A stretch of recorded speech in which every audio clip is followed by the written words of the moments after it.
വലിയ വലിയ വലിയ മഹാന്മാര് ആ മരണത്തിന്റെ സമയത്ത്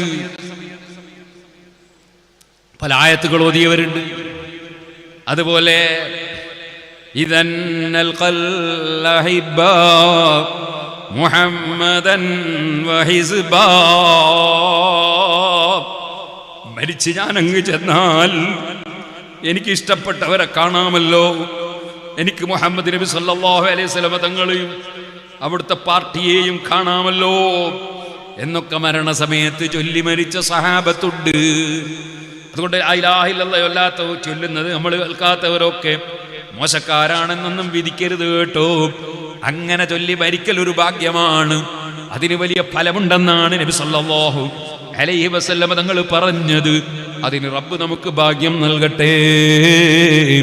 നമ്മൾ ആരെയും മോശമായി കാണാൻ പാടില്ല, ആരെയും മോശമായി കാണാൻ പാടില്ല. ജീവിതത്തിൽ ഒരാളൊരു തെറ്റ് ചെയ്യുന്നതായി കണ്ടാൽ പോലും മരിച്ചാൽ അദ്ദേഹം ഒരു മോശക്കാരനാണെന്ന് തെറ്റിദ്ധരിക്കാൻ പാടില്ല. ഞാൻ ഇന്നലെ മുതഅല്ലിമീങ്ങൾക്ക് ഓതിക്കൊടുത്തൊരു ഹദീസ് ഓർമ്മയിൽ വരികയാണ്. ഒരു മയ്യിത്ത് കൊണ്ടുവന്ന് വെച്ചു. ഉമർ ഇബ്നുൽ ഖത്താബ് റളിയല്ലാഹു അൻഹു നബി തങ്ങളോട് പറഞ്ഞു, നബിയേ, തങ്ങൾ മയ്യിത്ത് നിസ്കരിക്കല്ലേ? നബി തങ്ങൾ ചോദിച്ചു. അദ്ദേഹം ആ മയ്യിത്തിനെ സംബന്ധിച്ച് സദസ്സിനോട് ചോദിച്ചു. അദ്ദേഹം മഹാനവറുകളുടെ ശ്രദ്ധയിൽപ്പെടുത്തിയതായിരിക്കും അയാളൊരു മോശക്കാരനാണെന്ന്. അങ്ങനെ ഒരു മോശക്കാരനാണെന്ന് ജനങ്ങൾ പറയുമ്പോൾ അദ്ദേഹത്തിന് മയ്യിത്ത് നിസ്കരിച്ചാൽ അദ്ദേഹത്തിന്റെ മോശത്തിനൊരു അംഗീകാരം വരുമോ എന്ന നല്ല നിയ്യത്തോടെ ആയിരിക്കും ഉമർ ഇബ്നുൽ ഖത്താബ് റളിയല്ലാഹു അൻഹു നബി തങ്ങളോട് നിസ്കരിക്കണ്ട എന്ന് പറഞ്ഞത്. പക്ഷേ ഉമർ ഇബ്നുൽ ഖത്താബ് റളിയല്ലാഹു അൻഹുവിനെ നബി തങ്ങൾ ഉപദേശിക്കുകയാണ്, നല്ല കാര്യം ചെയ്തോന്നാണ് അന്വേഷിക്കേണ്ടത്, അതാണ് പറയേണ്ടത്. സുഹൃത്തുക്കളെ, ആരെയും നമ്മൾ മോശമായി കാണരുത്. സുന്നത്ത് ജമാഅത്തിന്റെ വിരോധികളുടെ പരിപാടിയാണ്. എല്ലാവർക്കും കുറ്റം പറയാൻ എന്തുണ്ട് കുറ്റം പറയാൻ എന്നാണ് അവർ നോക്കി നടക്കാറ്. അതൊരു നല്ല മനുഷ്യന്റെ പരിപാടിയല്ല. നല്ലവരെപ്പോഴും നല്ലതേ ചിന്തിക്കാവൂ. അൽ ഖബീസാതു ലിൽ ഖബീസീൻ, മോശമായ നാവുകൾ മോശക്കാർക്കുള്ളതാണെന്ന് ഖുർആൻ പറഞ്ഞിട്ടുണ്ട്. നല്ല നാവാണ് മുഅ്മിനീങ്ങൾക്കുണ്ടാകേണ്ടത്. സിറാജുൽ ഹുദയുടെ കലണ്ടർ എല്ലാവരും ഓരോന്ന് വാങ്ങണം. കലണ്ടർ ഫ്രീ ആണ്. നിങ്ങൾ പൈസ കൊടുക്കുമ്പോൾ 50 കുറക്കാതെ സംഭാവന കൊടുത്താൽ മതി. ഇതങ്ങോട്ടും സംഭാവന, ഇതിങ്ങോട്ടും സംഭാവന, എത്രയും കൊടുക്കുക. സിറാജുൽ ഹുദക്ക് ഒരു മാസത്തിൽ ഒരു 80 ലക്ഷം ഉറുപ്പ്യോളം വേണം ഒരു മാസത്തിൽ ചെലവ് ചെയ്യാൻ. അപ്പോൾ കുറച്ചൊന്നും പോരാ. അതുകൊണ്ട് എല്ലാവരും നല്ല സംഭാവന കൊടുത്തോളി. അള്ളാഹു എല്ലാം കബൂൽ ചെയ്യട്ടെ. അതുപോലെ വേറെയും ചിലപ്പോൾ കലണ്ടർ ഉണ്ടാവും. സുന്നത്ത് ജമാഅത്തിന്റെ എല്ലാ കലണ്ടറും വാങ്ങണം, സുന്നികളുടെ കലണ്ടർ. അതേസമയത്ത് ബാങ്കിന്റെ കലണ്ടർ ഉണ്ടോ അതിന്റെ ചുമരുമ തൂക്കരുത്, അത് പലിശ സ്ഥാപനമാണ്. അതിന്റെ കലണ്ടർ ചുമരുമ തൂക്കണ്ടാലോ. അവർ തന്നിട്ടുണ്ടെങ്കിൽ മാനേജർ തന്നാൽ ചിലപ്പോൾ അത്യാവശ്യത്തിന് ബാങ്കിൽ പോയിട്ട് വന്നപ്പോൾ അയാൾ തന്നെങ്കിൽ വാങ്ങിക്കോളി. അതേസമയം ചുമരുമ തൂക്കിയിട്ട് അതിന്റെ പ്രചരണം നമ്മൾ നടത്തണ്ട. ഞാൻ ഇന്നാളെ ഒരു പള്ളിയിൽ പോയപ്പോൾ ബാങ്കിന്റെ കലണ്ടർ തൂക്കിയിട്ടുണ്ടെങ്കിൽ വല്ല സങ്കടമായി. ഇരിക്കട്ടെ സഹോദരന്മാരെ, ഞാൻ പറഞ്ഞു വന്നത് ബൈത്തുൽ മുഖദ്ദസിലേക്ക് കടന്ന് അങ്ങകലെ ആരും കാണാതെ മൂലയിൽ ഒളിച്ചിരിക്കുന്ന ഇബ്രാഹിം അദ്ഹം തങ്ങൾ, അതാ വന്നു കയറിയ ഒരു ശൈഖും കുറെ ആളുകളും രാത്രിയിൽ വന്നു കയറിയവരാണ്. അവർ ഖിബിലക്ക് പിന്നിട്ടാണ് ഇരുന്ന് ദുആ ചെയ്യുന്നത് നിസ്കാരം കഴിഞ്ഞപ്പോ. അതെ, അല്ലെങ്കിൽ ഖിബിലക്ക് തിരിഞ്ഞിട്ടാണ് ഖിബിലക്ക് പിന്നിലാക്കിയിട്ടാണ് ഇമാമി ഇരിക്കുന്നത്.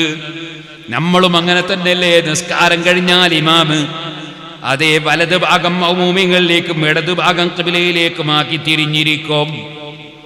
അതിന്റെ ദുആർക്കുമ്പോ ഖിബിലക്കല്ലേ തിരിയേണ്ടത് എന്ന് ചിലപ്പം വിവരമില്ലാത്തവന് തോന്നും. ഇതുപോലെയാണ് തൽഖീൻ ചൊല്ലുമ്പോ ഖിബിലക്ക് തിരിഞ്ഞിട്ടല്ല തൽഖീൻ ചൊല്ലേണ്ടത്. അപ്പോ ഈ മയ്യത്തിന്റെ ബേക്കുന്നാവും ചൊല്ലിക്കൊടുക്കുന്നത്, മയ്യത്തിന്റെ മുന്നാ ചൊല്ലിക്കൊടുക്കേണ്ടത്. അതുകൊണ്ട് ഖിബില ബേക്കിലാക്കി മയ്യത്തിന്റെ മുഖത്തേക്ക് തിരിഞ്ഞിരുന്നു കൊണ്ടാണ് തൽഖീൻ ചൊല്ലിക്കൊടുക്കേണ്ടത്. അങ്ങനെ ചൊല്ലിക്കൊടുക്കുമ്പോൾ വിവരമില്ലാത്തവൻ ചോദ്യം ചെയ്യാണ്. വിവരമില്ലാഞ്ഞാൽ അങ്ങനെയാണ്.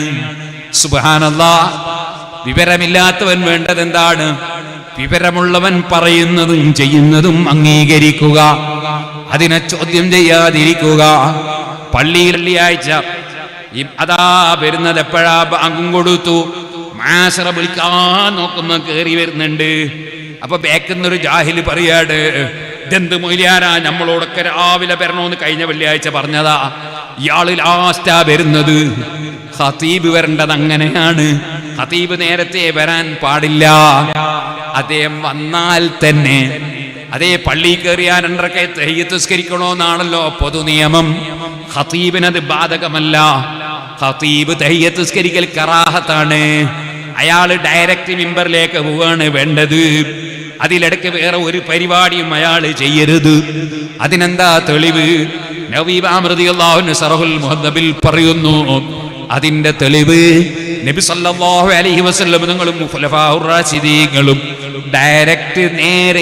നേരെ ഡയറക്റ്റ് മിമ്പറിലേക്കാണ് പോകേണ്ടത്. അതിലിടയ്ക്ക് പിന്നെ മിമ്പറിന്റെ ചോടയെന്നൊരു പ്രസംഗം പോയിട്ട് തഹയ്യത്ത് നിസ്കാരം പോലും പാടില്ലെന്നാണ് മഹാനായ ഇമാം നബവി റളിയല്ലാഹു അൻഹു വിവരിച്ചത്. എല്ലാവർക്കും ഒരേ നിയമമല്ല, ഖതീബിന്റെ നിയമമല്ല ജനങ്ങളെ നിയമം. അതുപോലെ ഞാൻ ഒരു മസ്അലയും കൂടി പറയട്ടെ. ഖബർ സിയാറത്ത് ചെയ്യുമ്പോ ഖബറിന്റെ മേലെ പെട്ടി വെച്ചിട്ടുണ്ടാകും. ഖബറിന്റെ മേലെ താബൂത്ത് വെക്കുക എന്ന് പറയും.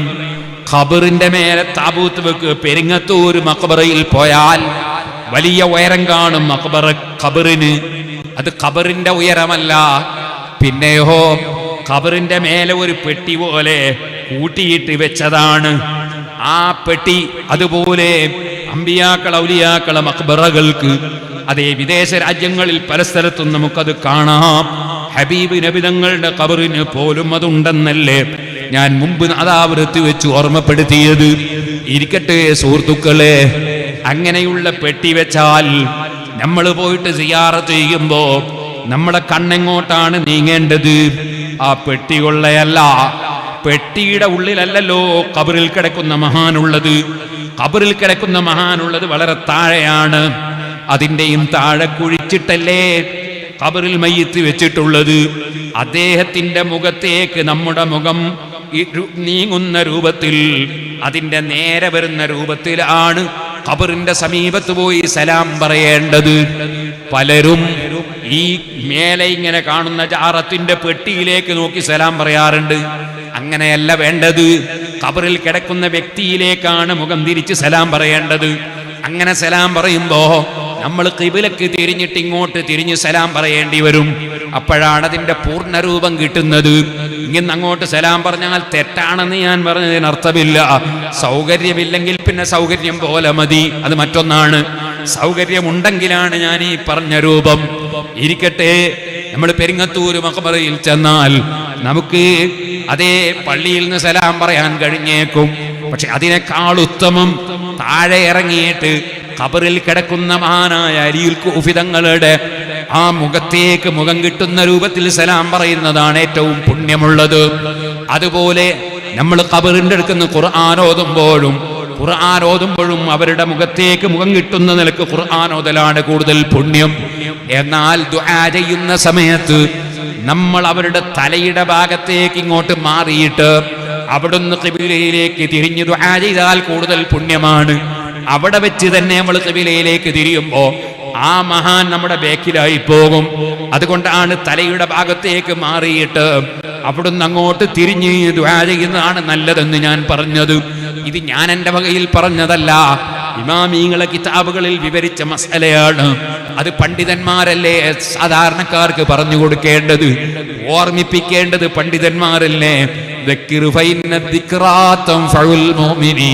ഉത്ബോധനം നടത്തണം, അറിയാത്തത് ഓർമ്മിപ്പിച്ചു കൊടുക്കണം. ഈമാനുള്ളവർക്ക് ഫലം ചെയ്യും.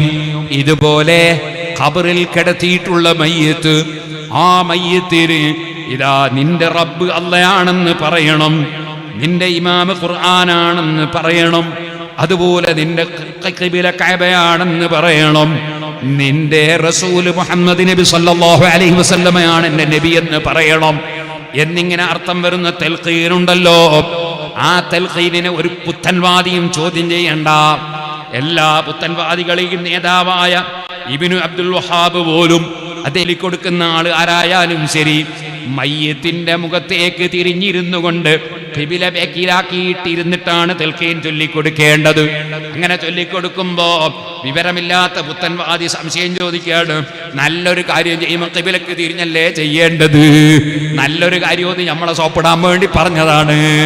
ഓ സുഹൃത്തുക്കളെ, അറിവില്ലായ്മയുണ്ടാകുമ്പോ മനുഷ്യൻ പലപ്പോഴും തെറ്റിപ്പോകും, അബദ്ധത്തിൽ ചാടിപ്പോകും. അതുകൊണ്ട് മുഅ്മിനീങ്ങളെ കടപ്പാട് എന്താണ്? ഖുൽ ഹൽ യസ്തവില്ലദീന യഅലമൂന വല്ലദീന ലാ യഅലമൂൻ. വിവരമുള്ളവരും ഇല്ലാത്തവരും തുല്യമാണോ? ചോദിക്കൂ നബിയേ, തുല്യമല്ല. അതുകൊണ്ട് തന്നെ വിവരമുള്ളവരെ ഫോളോ ചെയ്തുകൊണ്ടാണ് വിവരമില്ലാത്തവർ ജീവിക്കേണ്ടത്. വിവരമുള്ളവരെ ചോദ്യം ചെയ്യുകയല്ല വേണ്ടത്. ഇരിക്കട്ടെ, ഞാൻ പറഞ്ഞ ചരിത്രത്തിലേക്ക് തന്നെ പോകാം. ഇബ്രാഹിം ഇബ്നു അദ്ഹം റളിയല്ലാഹു തആല എന്ന് പറയാണ്, ഞാൻ ആ പള്ളി മൂലയിൽ, മസ്ജിദുൽ അഖ്സയുടെ മൂലയിൽ ഞാനിങ്ങനെ ഇരിക്കുമ്പോ വാതിൽ താനെ ഓട്ടോമാറ്റിക്കായി അങ്ങ് തുറന്നു. മുക്കറിക്ക് അടച്ചു പോയതാണ്. അത് എന്നെ കണ്ടിട്ടില്ല. പിന്നെ കുറച്ച് കഴിയുമ്പോഴാണ് ഒരു ശൈഖും കുറെ ആളും കയറി വരുന്നത്. 2 റക്അത്ത് നിസ്കരിച്ചിട്ട് അദ്ദേഹം അതാ ഖിബിലക്ക് പിന്നിട്ട് ജനങ്ങളിലേക്ക് മുന്നിട്ട് കൊണ്ടിരിക്കുന്നു. അപ്പോൾ ആ സദസ്സിൽ നിന്ന് ഒരാൾ പറയുന്നു, ഫിൽ മസ്ജിദിൽ ലൈലത ശഖ്സുൻ ഹുവ ലൈസ മിന്നാ. ഈ പള്ളിയിൽ ഇന്നൊരാളുണ്ട്, അയാൾ നമ്മളെ കൂട്ടത്തിൽ പെട്ടതല്ല. അപ്പോൾ ആ ശൈഖുണ്ടല്ലോ, അദ്ദേഹം ഒന്ന് പുഞ്ചിരിച്ചു. അദ്ദേഹം പറഞ്ഞു, നഅം, ശരിയാണ്. അതാരാന്ന് നിങ്ങൾക്കറിയോ? ഹുവ ഇബ്രാഹിമുനു അദ്ഹം.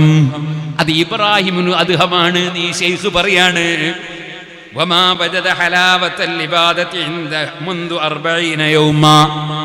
40 ദിവസമായിട്ട് ആ ഇബ്രാഹിമുനു അദ്ഹമിന് ഇബാദത്തിന് രസം കിട്ടുന്നില്ല, ഇബാദത്തിന് മധുരമില്ല. സുബ്ഹാനല്ലാഹ്. ഞാനത് കേട്ടു.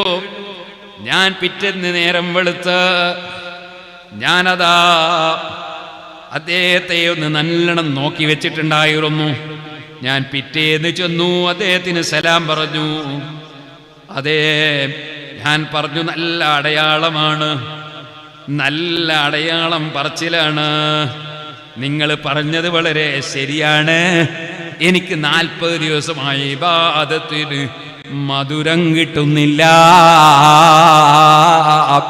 തഹജ്ജുദ് നിസ്കരിക്കാൻ എഴുന്നേൽക്കുമ്പോൾ ക്ഷീണം, തഹജ്ജുദ് നിസ്കരിക്കാൻ കഴിയുന്നില്ല, ദുഹാ നിസ്കരിക്കാൻ മടി തോന്നുന്നു.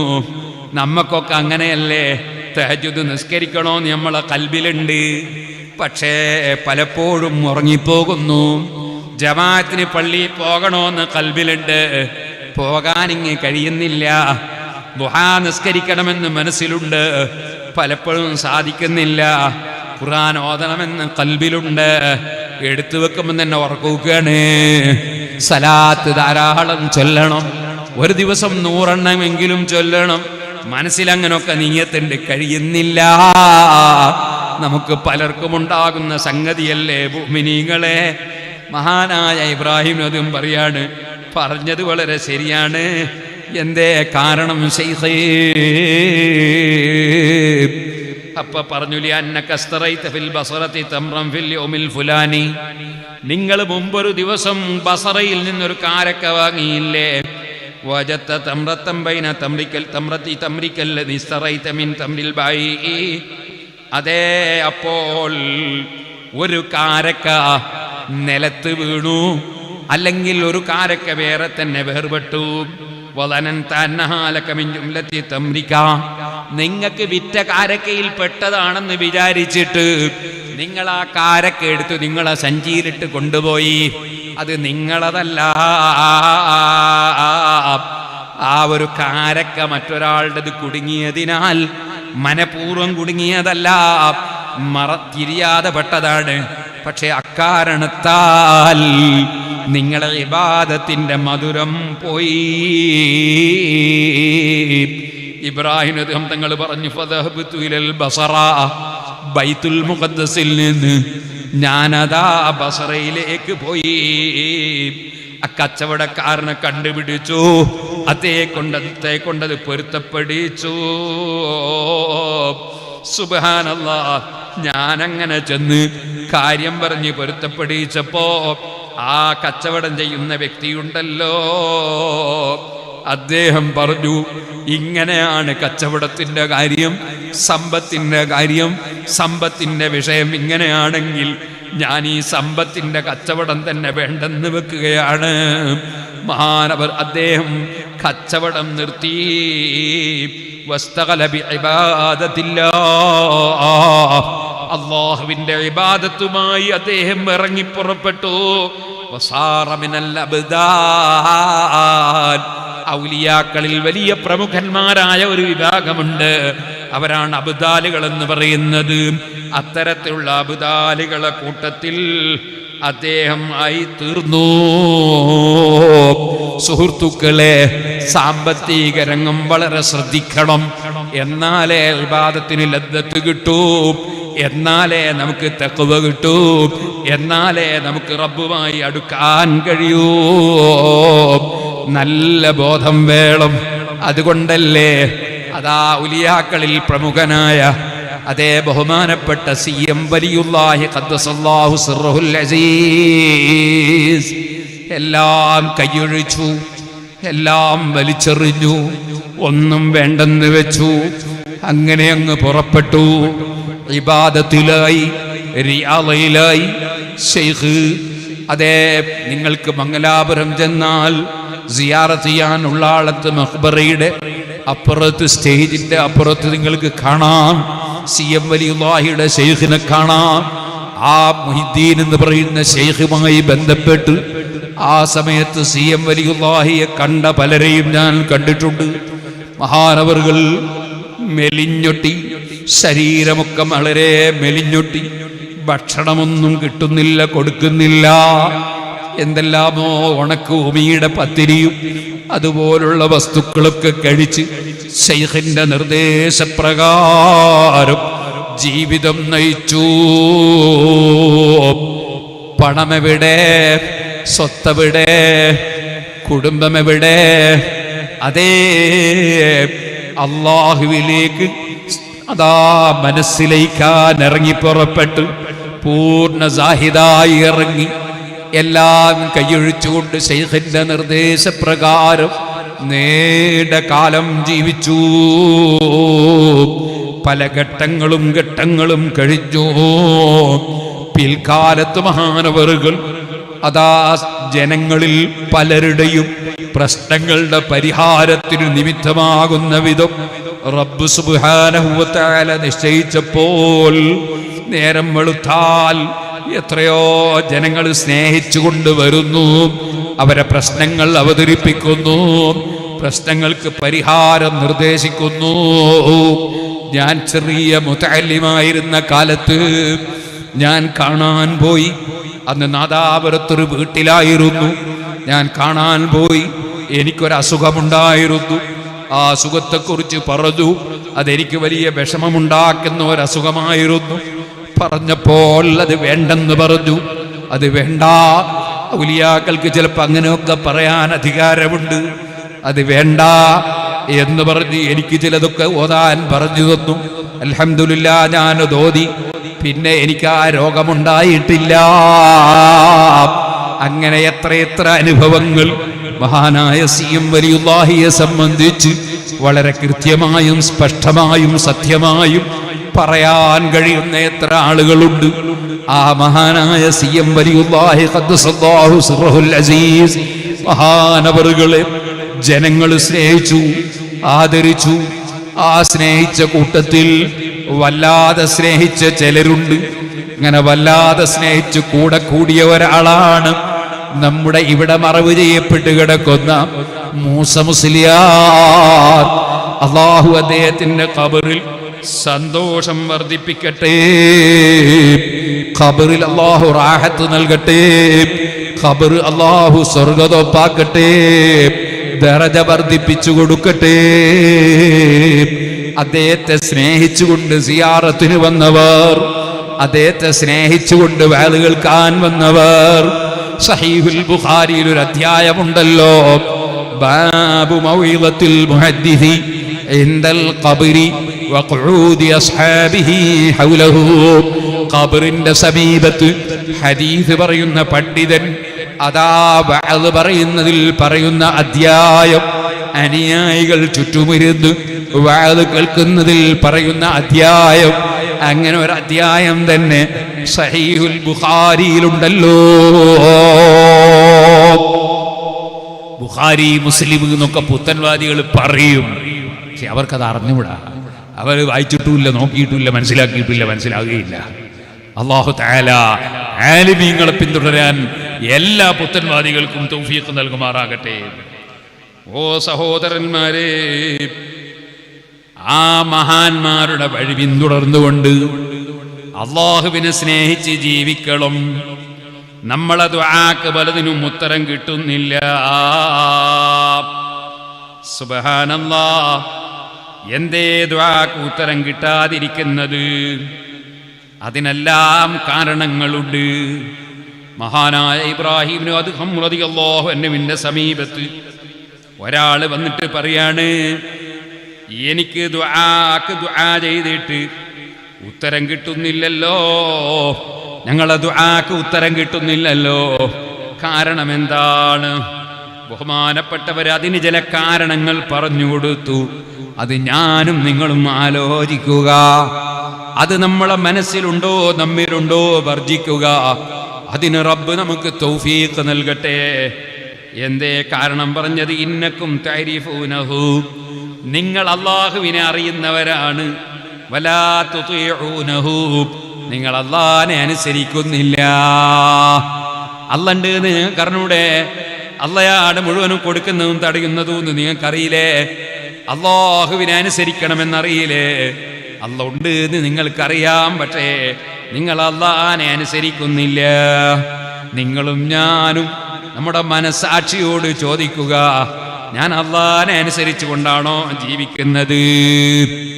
ഞാൻ കൃത്യമായി 5 വക്ത് നിസ്കരിക്കാറുണ്ടോ? സുബ്ഹിക്ക് എഴുന്നേൽക്കാറുണ്ടോ? മറ്റ് നിസ്കാരം കൃത്യമായി നിർവഹിക്കാറുണ്ടോ? ഞാൻ കുടുംബബന്ധം ചേർക്കാറുണ്ടോ? അല്ല കുടുംബവുമായി തെറ്റി ജീവിക്കുന്നുണ്ടോ? ഞാൻ അയൽവാസികൾക്ക് നന്മ ചെയ്യാറുണ്ടോ? അല്ല അയൽവാസികൾക്ക് ശല്യം ചെയ്യാറുണ്ടോ? ഞാൻ എൻ്റെ റബ്ബിന്റെ കൽപ്പന അനുസരിച്ച് അധ്വാനിച്ച് ജീവിക്കുന്നുണ്ടോ? അല്ല യാചിച്ച് ജീവിക്കുന്നുണ്ടോ? അല്ല അന്യന്റേത് ഹക്കെടുക്കുന്നുണ്ടോ? റബ്ബ് സുബ്ഹാനഹു വ തആല താഴ്മയോടെ ജീവിക്കാനാ പറഞ്ഞത്. വഇബാദുർ റഹ്മാനില്ലദീന യംശൂന അലൽ അർളി ഹൗനാ, താഴ്മയോടെ ജീവിക്കണം, അഹങ്കാരിയായി ജീവിക്കരുത്. വലാ തംശി ഫിൽ അർളി മർഹാ, ഭൂമിയിൽ അഹങ്കാരിയായി നടക്കരുത്. ഖുർആൻ അങ്ങനെയാ പറഞ്ഞത്. അവിടെ ഞാൻ താഴ്മയോടുകൂടെ ജീവിക്കുന്നുണ്ടോ? അല്ല ഞാൻ എന്നൊരു വിചാരം എൻ്റെ ഖൽബിലുണ്ടോ? ഞാൻ എന്ന അഹങ്കാരത്തിന്റെ വിചാരമുണ്ടോ? റബ്ബ് സുബ്ഹാനഹു വ തആല അസൂയ വെക്കരുത് എന്നാണ് പഠിപ്പിച്ചത്. എനിക്ക് അല്ലാഹു തആല ആർക്കെങ്കിലും വല്ല അനുഗ്രഹവും കൊടുത്താൽ ആ അനുഗ്രഹം നീങ്ങിക്കാണണം എന്ന ആഗ്രഹമുണ്ടോ? അസൂയയുണ്ടോ? നമ്മൾ ഓരോരുത്തരും ചിന്തിക്കണം. അല്ലാഹു തആല ആരോടും വൈരാഗ്യം വെക്കരുത് എന്നാണ് നമ്മളോട് കൽപ്പിച്ചത്. നമ്മളെ ചീത്ത പറഞ്ഞവനാകട്ടെ, കല്ലെറിഞ്ഞവനാകട്ടെ, നമ്മളെ കുറ്റം പറയുന്നവനാകട്ടെ, നമുക്കെതിരായി ആസൂത്രണങ്ങൾ നടത്തുന്നവനാകട്ടെ, നമുക്കെതിരെ ഗൂഢാലോചന നടത്തുന്നവനാകട്ടെ, അവരോടൊന്നും മനസ്സിൽ വൈരാഗ്യം വെക്കാതെ ലാ യജ്രിമന്നകും ശനാനു ഖൗമിൻ, നിങ്ങൾ ഒരാളോടും വൈരാഗ്യം വെക്കരുത്. എത്രത്തോളം അൻസദ്ദൂകും അനിൽ മസ്ജിദിൽ ഹറാം, നിങ്ങൾ മസ്ജിദുൽ ഹറാമിലേക്ക് വരരുത് എന്ന് പറഞ്ഞിട്ട് ഉംറ ചെയ്യാൻ വേണ്ടി പോയ സഹാബത്തിനെയും ഹബീബ് നബി തങ്ങളെയും പള്ളിയിലേക്ക് പോകാൻ അനുവദിക്കാത്ത മുശ്രിക്കീങ്ങളില്ലേ, അവരോട് പോലും വൈരാഗ്യം വെക്കരുത് എന്നാണ് ഖുർആൻ.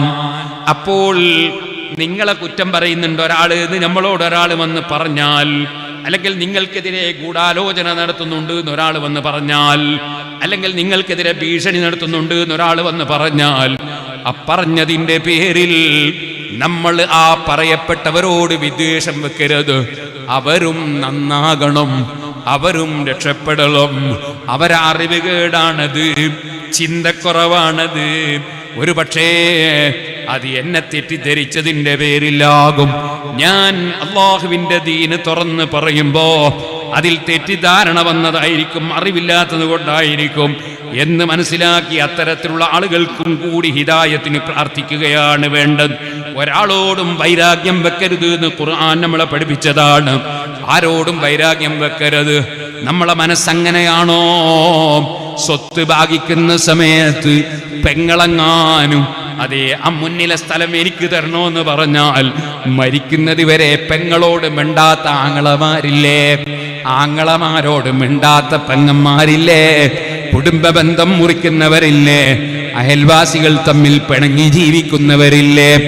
എന്തിനധികം പറയണം, ഒരു കല്യാണം നിശ്ചയിക്കുന്ന സമയത്ത് അതാ ടെലിഫോണിൽ വിളിച്ചിട്ട് കിട്ടിയില്ല, വന്ന് പറയാനൊട്ട് സാധിച്ചതുമില്ല.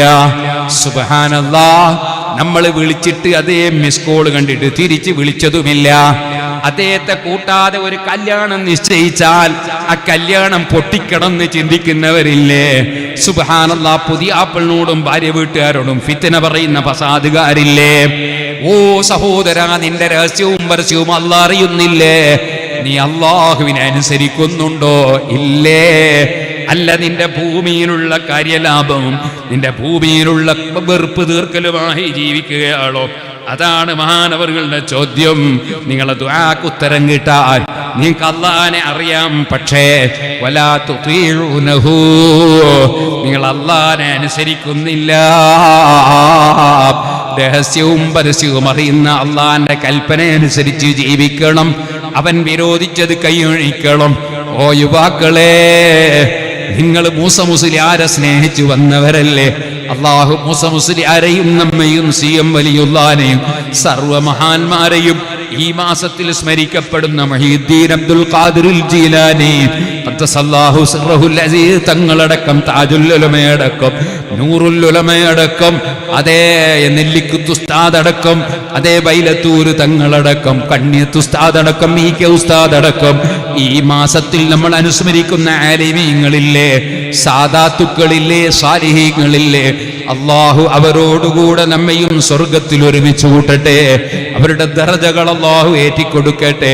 ഓ യുവാക്കളെ, മരണം നമ്മൾ കാണുന്നില്ലേ? എത്രയെത്ര ആളുകളാണ് നടന്നുകൊണ്ടിരിക്കും, കുഴഞ്ഞു വീട് മരിക്കുകയാണ്, മീറ്റിംഗിനിടയിൽ മറിഞ്ഞു പോവുകയാണ്, സുബ്ഹാനല്ലാഹ് യാത്രക്കിടയിൽ മറിഞ്ഞു വീണ് മരിക്കുകയാണ്, പിരിവെടുത്തുകൊണ്ടിരിക്കുമ്പോൾ മരിക്കുകയാണ്.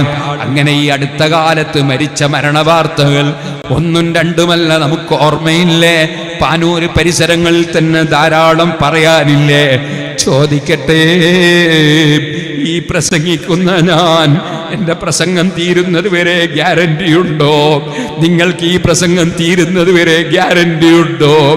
അള്ളാഹുവിനെ അറിയുന്ന നാം അള്ളാഹുവിനെ അനുസരിച്ച് ജീവിക്കേണ്ടതില്ലേ?